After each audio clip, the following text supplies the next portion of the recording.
Life में कब क्या हो जाए पता नहीं चलता, कभी कुछ अच्छा, कभी कुछ बुरा। हम सब चाहते हैं कि जिंदगी आराम से चले, है ना? ऐसी लाइफ जहां आज एंजॉय करें और कल की टेंशन ना हो। आराम की जिंदगी का एक जरूरी हिस्सा है पैसों को सही तरीके से मैनेज करना। अगर हम कमाई से ज्यादा खर्च करेंगे तो कर्ज में डूब जाएंगे और ये बहुत स्ट्रेसफुल हो सकता है। इसीलिए ये सोचना जरूरी है कि अपनी सैलरी का कितना हिस्सा ईएमआई में लगाएं और कितना बचाएं।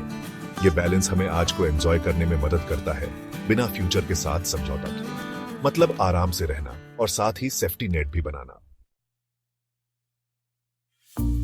तो ये बैलेंस कैसे बनाएं? एक अच्छा तरीका है 50-30-20 रूल।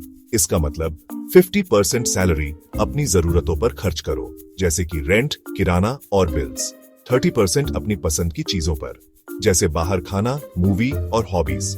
और बाकी 20% सेविंग करो, ये आपके फ्यूचर गोल्स और इमरजेंसी के लिए।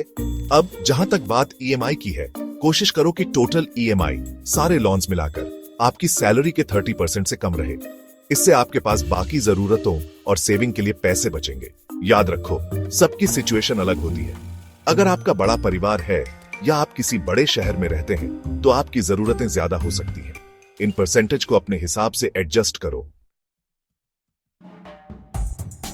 मान लो आपकी मंथली सैलरी 50,000 रुपये है।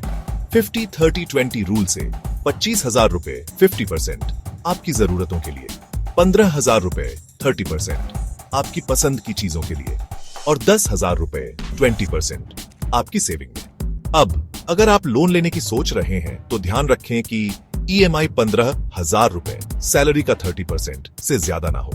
इससे आपके पास बाकी खर्चों और सेविंग के लिए पैसे बचेंगे। याद रखें, यह सिर्फ एक उदाहरण है, आपके नंबर्स अलग हो सकते हैं। जरूरी है कि आप अपने लिए सही बैलेंस ढूंढें। पैसों को सही तरीके से मैनेज करने से आपकी लाइफ आसान और कम स्ट्रेसफुल बनती है। ये जरूरी बातें याद रखें। अपने खर्चे पर नजर रखो, पता होना चाहिए कि आपके पैसे कहां जा रहे हैं। अपने खर्चों की प्लानिंग करो, तय करो कि आप जरूरतों और पसंद की चीजों पर कितना खर्च कर सकते हैं। सेविंग को प्रायोरिटी दो, रेगुलरली सेविंग करने की आदत डालो। ईएमआई को कंट्रोल में रखो, लोन के पेमेंट से पूरी सैलरी खत्म मत होने दो। इन सिंपल टिप्स को फॉलो करके आप फाइनेंशियल बैलेंस बना सकते हैं और एक स्मूथ लाइफ एंजॉय कर सकते हैं।